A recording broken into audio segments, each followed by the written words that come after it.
celebrating the power of possibility. I'm Dr. Jody Griffin, and I believe anything is possible.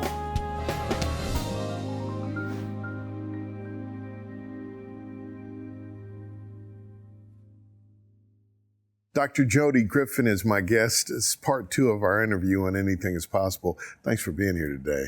We talked about your life and dentistry, and I just want to talk to you man to man, bro to bro, because you were talking about how we men struggle to be real and all the places that life brought you through. So let's pick up there. By the way, if you're just joining us, Dr. Jody Griffin, he's a dentist here in town. You've been in practice well over, how long have you been? 26 years. 26 years. He's with Cornerstone Dental Arts, graduate of the UT system, both the university and the dental school, practicing here in Knoxville. He's a industry leader in robotic dentistry as well. Just a heck of a human being, though. And thank you for being willing to be human and have human conversations. I think when you were talking about what you learned about yourself going through divorce, where we left off, we were talking about how you wanted everybody else to be happy. Make sure everybody's happy. Maybe I can compensate for what pain you're in as a result of the pain I'm in, but you don't do a good job of taking care of yourself. Mm-hmm. And finally, love shows up in your life in a profound way. And your wife says, you need to take a look at yourself. Now, here's the thing that's significant to me about that, was that you found love with someone where it was safe to take deep self-examination. Because some people say, no, just tell me how you really feel and do a deep exploration of yourself and all that kind of stuff. And women will say they want sensitive men, and then you get a little too sensitive and and then they're like, I don't want this wimp. Who is this weepy, wimpy? But then if you find the right kind of love, it does give you the space to do that exploration safely because you don't have the fear of loss. I think a lot of human beings have this feeling of, if you really knew who I was, and if you really knew how I was, you want nothing to do with me. So because I don't want to lose you, it's game face all the time. So to that point, the strength, if you haven't dealt with it, then the strength is fake.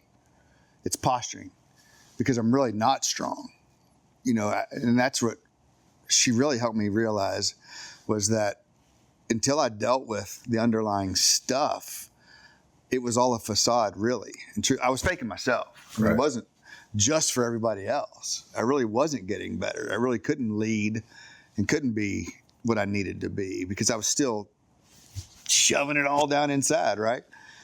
And I think the strength came from one, knowing who I really am and who God made me, accepting it, understanding that I'm not perfect and that I do need people to help me. And men don't do that well either, asking for help. And so I've got a really good support cast, 2 guys in my life that know me inside and out. Talk to me about what those male friendships, real male friendships mean. Yeah, I mean, the reason I ask you that, the name of the show is Anything is Possible. For most men, they don't believe that that's possible. Right. Because we have this competitive thing and we always want to be alphas and all that kind of thing. And so you believe that if you're vulnerable or if somebody sees any sign of weakness, it's going to lower your status within the whatever world you're in. But man, if you ever come across some guys, I got a few in my life with whom you can be real and that are all committed to helping you grow. So talk about that. The world tells you to not share. If they find out the truth, they won't like you, that whatever. You can fill in the blank. The fact is we're designed to be known. We are to be known. someone's going to know you. And so luckily, two friends, Michael Bozeman and Drew Mann. Michael Bozeman since third grade and Drew Mann for 20 some odd years, a long time. They know me inside and out. I can't lie to them. If I try, especially Drew, he sees right through it. Straight there. But when I was at my lowest, was a phone call from Drew. Hey, come over to the house. And we went down to the basement and he said, let it out. Let it out. You know, and it's weeping, it's mad, it's all the things. And he just sat there, you know, and pulled it out of me. And places that, you know, men don't want to do that in front of other men. You know, you'll lose a man card or whatever the excuse is. And in fact, it was one of the most freeing evenings of my life, was the fact that another man who'd walked through a similar journey says, me too, I get you. Just like I said, I got you, he got me. And dentistry is important, but this was my life. Right. Had I not had guys like him and Michael, I don't know where I'd be. You know, and so that mattered. Did you lose any credibility with him? No, I probably gained it. Possibility powered by Covenant Health, Home Federal, and the Knoxville News Sentinel. Now you can listen while you're on the go with Anything is Possible, the podcast.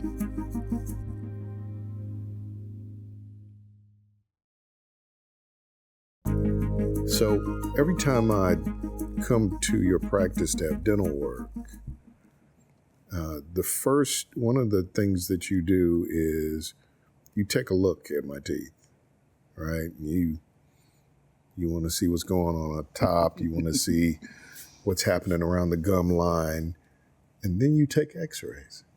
I've got wisdom teeth that at some point need to be dealt with. Rogue. They're rogue. I know they're back there. I'd never seen them. So you do these beautiful 3D x-rays now, and you showed me, you x-rayed me. And the reason you needed x-rays, because you needed to see where I needed the help. Yeah. And I think about the greatest friends that we have give us what I call MRIs, their most recent insight about who and how we are. Right. But what distinguishes a friend from an enemy is they want the x-ray so they can know where and how to help. Haters want the x-ray so they can know where and how to hurt. Right. And that's what great friends do for us as men is you could go to your friend's house, get your x-rays, and he goes, we got some issues here, but I'm going to stand beside you, walk alongside you, dude, I got you. And I think that's a beautiful, powerful thing. Yeah, it's very similar to scripture. It's physically, I check your teeth, right? Physically, you're good. And oftentimes Jesus gave them water or something, addressed the physical need, and then went in for the soul, you know, and really what's going on. And that's really what my friends did. What do you need? What's going on with you physically? Okay, now let's dial it in to really what's going on, because physically it's just a symptom, right? And so it was a chance to bear it all. One is to get it out. You just got to get it out, you know? And you got to get it out to somebody you trust. Safe. Got to be in a safe space. Got to be with people who are mature. Yes. Right. Hopefully more mature than me at the time. Be able to reciprocate that. But really, that I trust that in that moment, his concern was for my well-being above his own. I threw off his schedule that night, whatever.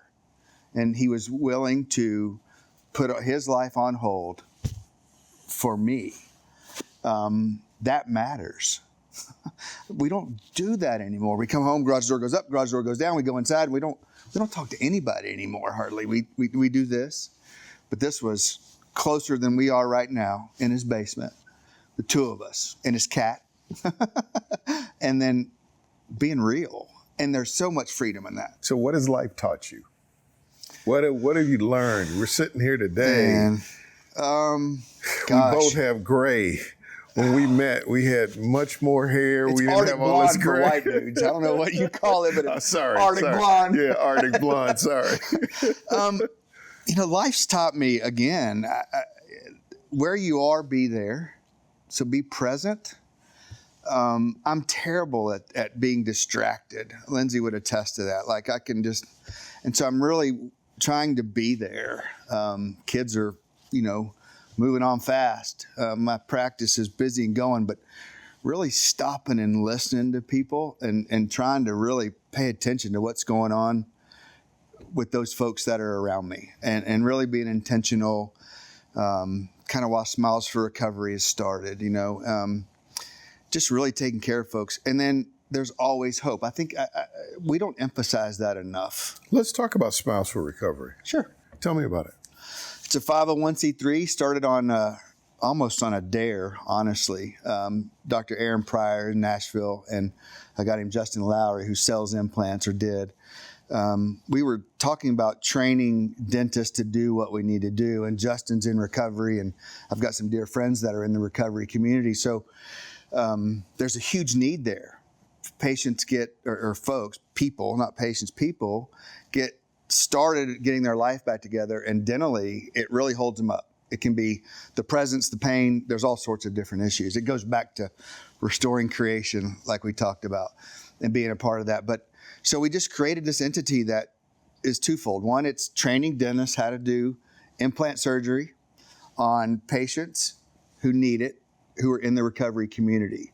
So both are winning. It is a nonprofit. We have, it's totally free. The training for the dentist is free, as well as all of the dentistry to the patients is free. Last year we did over $5 million worth of free dentistry.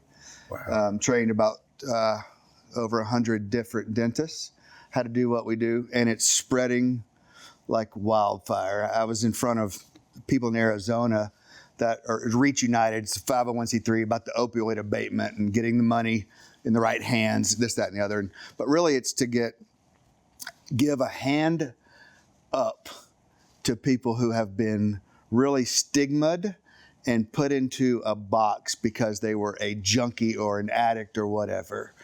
And we're trying to change that culture because they're not going to get help if we continually push back and push them in a box. And so I said in front of this group that love was infectious.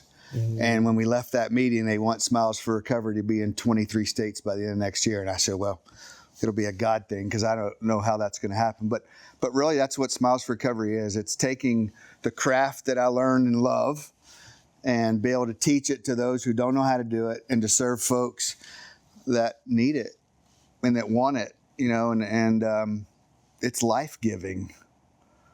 It's really life-giving. It's been really neat to watch the impact. And I was looking at a text this morning from a doctor in Houston that wants to participate. I mean, it's just, we've got connections in South Florida and Mexico and Canada. I mean, it's going to happen. It's going to happen. And really, Dr. Pryor and Justin were the guys behind it. I just said yes one day, and we were sitting around this pool in July. Next thing you know, we had a board and a 501c3 started.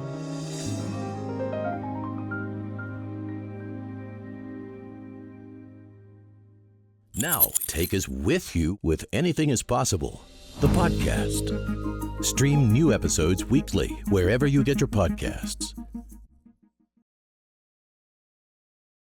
I know you had done some mission work.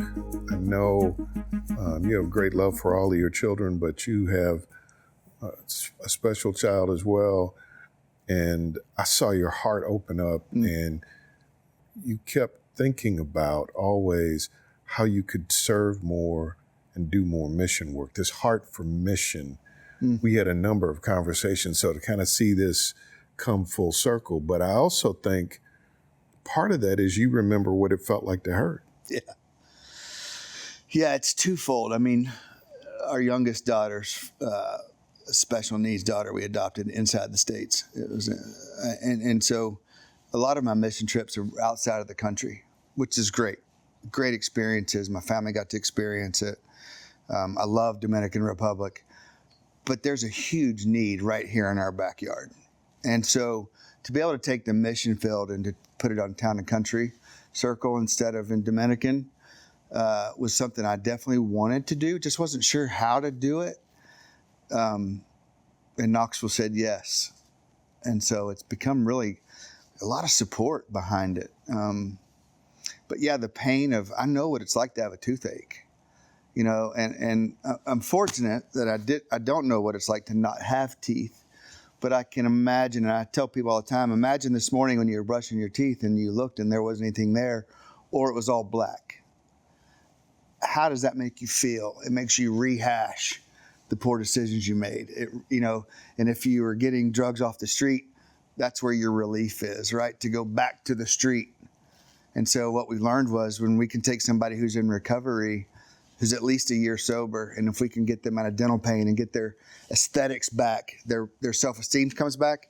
And so far in our early studies, it's about 98% of people staying sober. That's huge.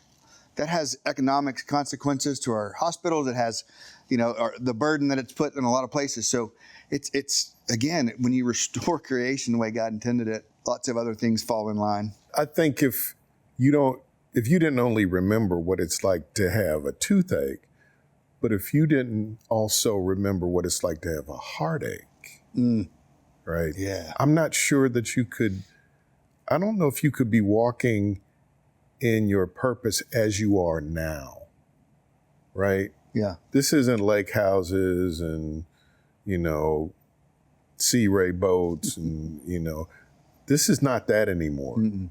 This is something like your life is deeply connected to purpose. Right. Serving other people, but it also seems like you're also in this place where you're learning to love yourself.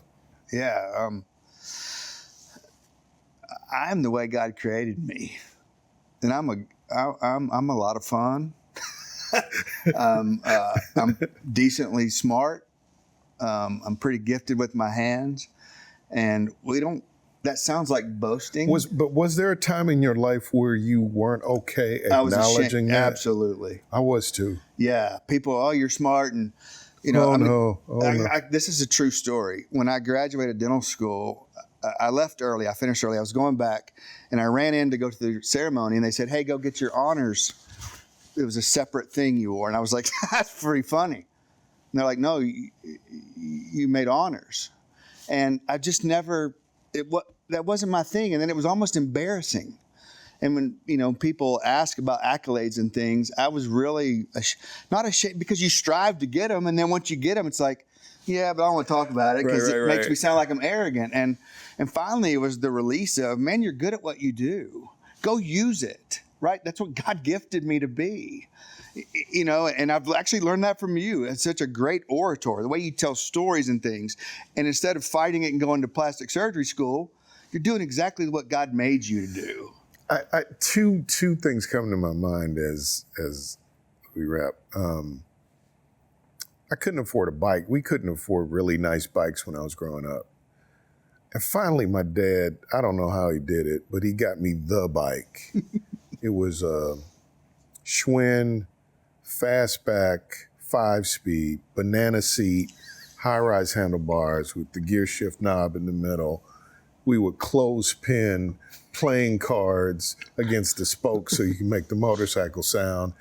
And I remember riding down the street on that bicycle in my neighborhood, and instantly I had status with everybody in the neighborhood.